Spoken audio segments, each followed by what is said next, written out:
In 1714, British Parliament passed an act offering a £20,000 reward for anyone who could produce a reliable method to determine a ship's longitude at sea. This amount is roughly equivalent to 6 million US dollars today. This seems strange at first glance. The British were already a global power at this point and were some of the best sailors in Europe. So it's weird that they wouldn't be able to find their longitude. But the truth is, navigators have been trying to solve a way to reliably find longitude at sea since the art of sailing began. This was such a pressing issue that by the mid 17th century, multiple European powers had already offered a large reward for anyone able to produce a solution to what had come to be known as the longitude problem. England's offered award would eventually bear fruit and produce a solution. But in order to understand the significance of this, it's important to understand the historical and scientific context within which the longitude problem resides. In the ancient medieval world, sailors navigated the seas using a combination of folk knowledge of winds and currents, as well as some rudimentary scientific measurements, such as the position of known celestial bodies and the depth of the ocean using tools like sounding lines. In the 2nd century BC, Greek philosopher and scientist Hipparchus was the first to suggest that we split the Earth into uniform vertical lines and horizontal lines, called meridians and parallels, respectively. He was also the first to suggest that one's longitude, your position east or west, could be determined by the observation of a celestial event in comparison to accurate time from some sort of really accurate timepiece. This will be important later, but first it's worth pausing and discussing some of the principles of astronomy that serve as the foundation of navigation. So this is the Earth, right? That's our equator and our axis of rotation. And we understand that there are stars in all directions, in all distances, right? The entire board could be scattered with stars. In astronomy, it's sometimes helpful if we imagine that the stars are instead in a singular sphere encompassing the Earth, like this. So we can imagine that this is the sphere that the stars exist in, that encompasses the Earth, and the Earth is rotating around inside of the sphere. So you can see how, if this were the case, if you were standing right here on the equator, the whole of the night sky would appear to pass overhead, rotating east to west as the Earth rotated inside of the sphere. But if you were standing right here on the North Pole, and the Earth were spinning like this, you could see how the entirety of the night sky would seem to be revolving around this point, because that's directly overhead your axis of rotation, which is the North Pole.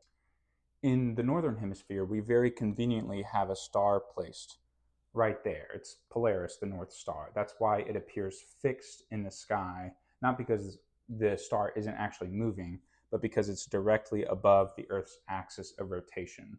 It's a little bit like, imagine if you were standing in a room looking straight ahead at the walls, and then you started spinning around. The entirety of the room would appear to move around with you. That's what it would be like to be on the equator.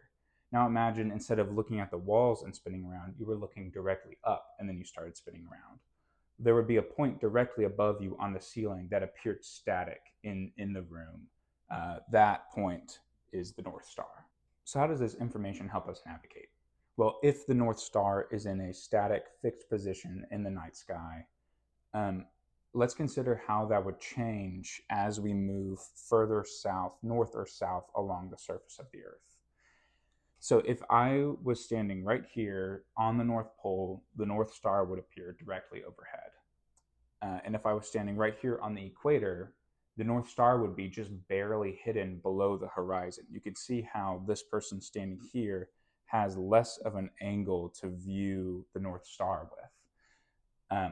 It stands to reason then that if you're standing anywhere between here, the further south you go away from the North Pole, the lower in the sky the North Star will appear. So if you're standing right here, you can actually use the height, the altitude is the term, the altitude of the North Star in the night sky to determine how far north or south you are on the surface of the Earth. So if your position north and south is so easy to determine using the night sky, why isn't this the case for your position east to west? Well, this is only possible because there's a fixed point in the night sky both north and south. There's a point down here, there's just not a star located there, so it gets less attention. Um, but obviously, there's no fixed point east or west because the Earth's axis of rotation is not east to west, it's north and south. So, east to west, the night sky is always in motion. There is no basis on which to measure your position. And this is the origin of the longitude problem. Thankfully, as stated before, from the moment Hipparchus proposed regular lines of longitude to divide the Earth, he also proposed the idea that your position east and west could be determined using an accurate timekeeper. And also, like I said, that will be important later. So, how does that actually work? Let's talk about some of the theory behind that idea. So, this is a top down view of the Earth. This is the North Pole, and these are the lines of longitude extending southward. And this is the sun. We know that the Earth spins in basically 24 hours. So, that's why there's 24 hours to a day, because in 24 hours, the sun loops back around to where it was the day before. So if it takes a regular 24 hours for the Earth to spin, we know that we can think of the Earth's circumference in degrees, right? 360 degrees make a circle. But we could also think of dividing the Earth's circumference up into time instead of degrees. So how does this combine with a timepiece to be able to determine your longitude? Well, you need a few things. You need to pick a point of reference. So we'll just say San Antonio. And then you need to know the time of a certain astronomical phenomenon. So we'll pick the time that the sun is highest in the sky. We'll call it noon. And you need to know what time that's going to occur at your point of reference. And then you need your timepiece to be set to local time of your point of reference. So let's go through that. Let's say that San Antonio is right here, right? And just for the sake of the example, we'll say noon always occurs at 12 o'clock sharp. The sun is always highest in the sky at 12 o'clock sharp in San Antonio. We know that's not true, but let's pretend.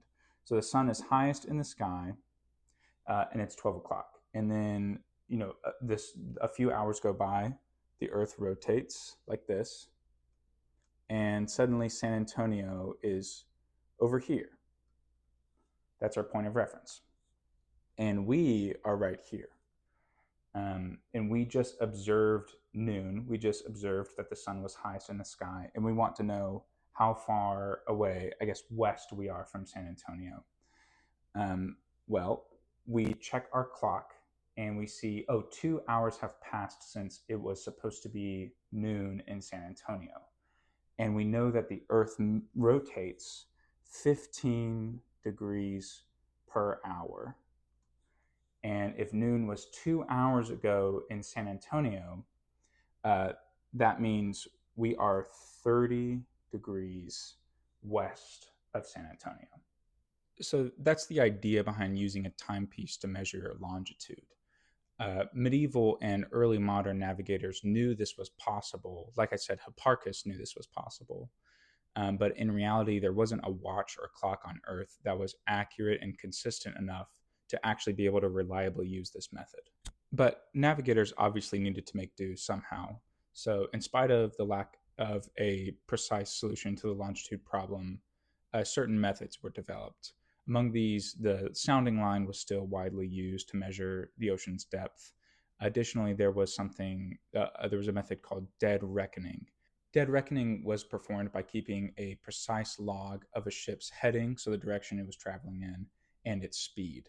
So if you know where you're going and how long you've been going that direction, you can sort of work out where you are, kind of like a math problem.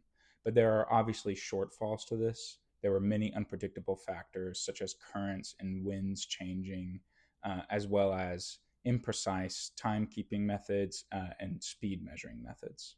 One example of such navigational unreliability came in 1707 when 4 ships of an English fleet crashed into the islands of Scilly just outside of the English Channel. Between 1400 and 2000 English sailors died as a result of poor weather conditions and poor navigational technique. The demand for an actual solution to the longitude problem increased in Western Europe in the following years, and in 1714, English Parliament passed the aforementioned Longitude Act of Queen Anne. It was only one of several governmental initiatives to offer large rewards to anyone who could solve the longitude problem.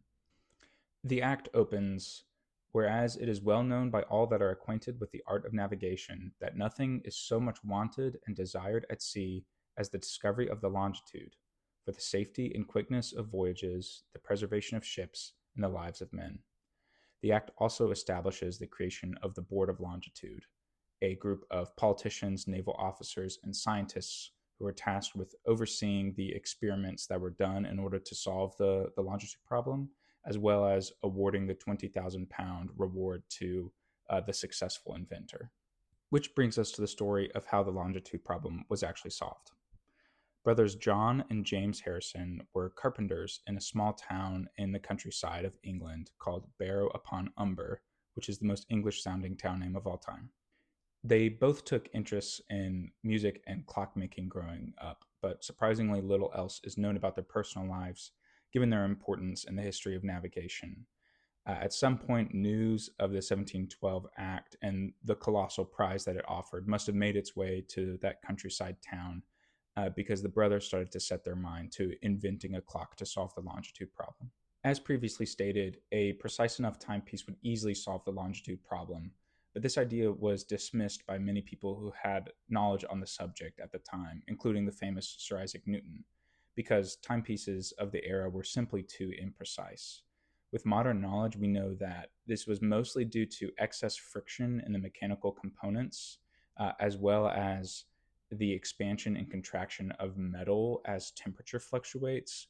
People knew that this was something that happened, but it wasn't studied, and they had no way to compensate for that.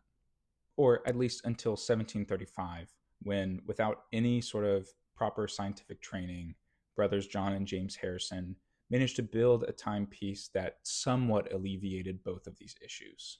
This strange looking clock that they built came to be known as H1, H meaning Harrison, 1 designating that it was the first clock that they submitted. Shortly after they finished construction, the older brother John would bring it to London to submit it to the Board of Longitude for review. But the younger brother James seems to have lost interest in solving the longitude problem entirely. Not much else is known about his life, other than that he lived quietly as a bellwright in rural England. 1 year after this, in 1736, John Harrison would accompany H1, the clock, on a ship to Portugal in a trial arranged by the Board of Longitude. The results of this trial were mixed, but they showed promise, or at least the Board of Longitude seemed to think so, given that they agreed to fund John Harrison's future experiments. After moving to London to be closer to the scientific community, John Harrison spent 22 years refining his designs. He built H2 and H3, which were larger clocks, and H4, which was a smaller watch. It was essentially a slightly enlarged pocket watch, about 5 inches in diameter. It was very ornately made, and it was with H4 that the Board of Longitude seemed to be the most interested. So it was in November 1761 that John Harrison's son William and the H4 watch boarded the HMS Deptford and set sail for Jamaica. But first they had to stop for supplies on the island of Madeira off the west coast of Africa. When they arrived there, they discovered that another ship, the Beaver, had not arrived yet. This was strange because the Beaver left the same port that the Deptford did 10 days before they did. And they wouldn't arrive for another 3 days. The Beaver was still obviously using the old ways of longitudinal navigation, such as dead reckoning, but the Deptford was using the H4 watch, and this allowed them to save 13 days of travel time ahead of the Beaver. This was a small win for the H4 watch and the Harrisons, and it wasn't enough to secure the longitude prize, but it was a win nevertheless, and the Deptford then continued on to Jamaica. The plan in Jamaica was to check the time of the watch against observations of celestial bodies. This was a way to truly measure how much time the watch had lost over the course of the voyage. This is a process that requires at least a week to be completed with any degree of accuracy, but due to some unfortunate circumstances, they had to finish up the test in about 2 days. This would mark the first of many road bumps for John and William Harrison. William Harrison and the H4 watch arrived back in England in March of 1762, and upon presenting their findings to the Board of Longitude, it was determined that H4 did not qualify for the Longitude Prize. And there are two reasons why the Board of Longitude would have ruled this way. One, the test to determine H4's accuracy was extremely rushed, as previously mentioned. And two, the board refused to account for the watch's rate. A rate is a timepiece's consistent loss of time. The idea is that no timepiece will ever be truly perfect, right? Friction will always exist. Even the best mechanical watches today lose a few seconds per day. But if that time loss is consistent, then it can be accounted for. This is what's known as a steady rate, and H4 had a very steady rate. When you account for the steady rate, though, H4 was found to have only lost 5.1 seconds during the entire 81-day round trip to Jamaica. This was accurate enough to win the Longitude Prize several times over. Now all the Harrisons had to do was convince the Longitude Board. For 11 years, the board continued to withhold the prize from John Harrison due to technicalities and more faulty tests. It eventually took an endorsement from King George III and an act of Parliament for the board to eventually fork over the prize in 1773. Harrison was 80 when this happened. A year before this, the famous Captain James Cook set sail for the South Pacific equipped with an exact replica of the H4 watch. The precision of this watch and its extreme accuracy allowed the crew to make the first accurate charts of Eastern Australia and New Zealand. In the ship's logs, Cook refers to Harrison's invention as our trusty friend the watch and our never-failing guide the watch. As the technology of the H4 watch spread throughout the Western world, coastlines were accurately charted and sailing became safer and more efficient. This marked the beginning of modern navigation. John Harrison died in 1776 at the age of 83, only having 3 years to enjoy the prize given to him for his life's work. That life's work, though, in the form of a small watch, would end the 2,000-year-long search for the solution to the longitude problem.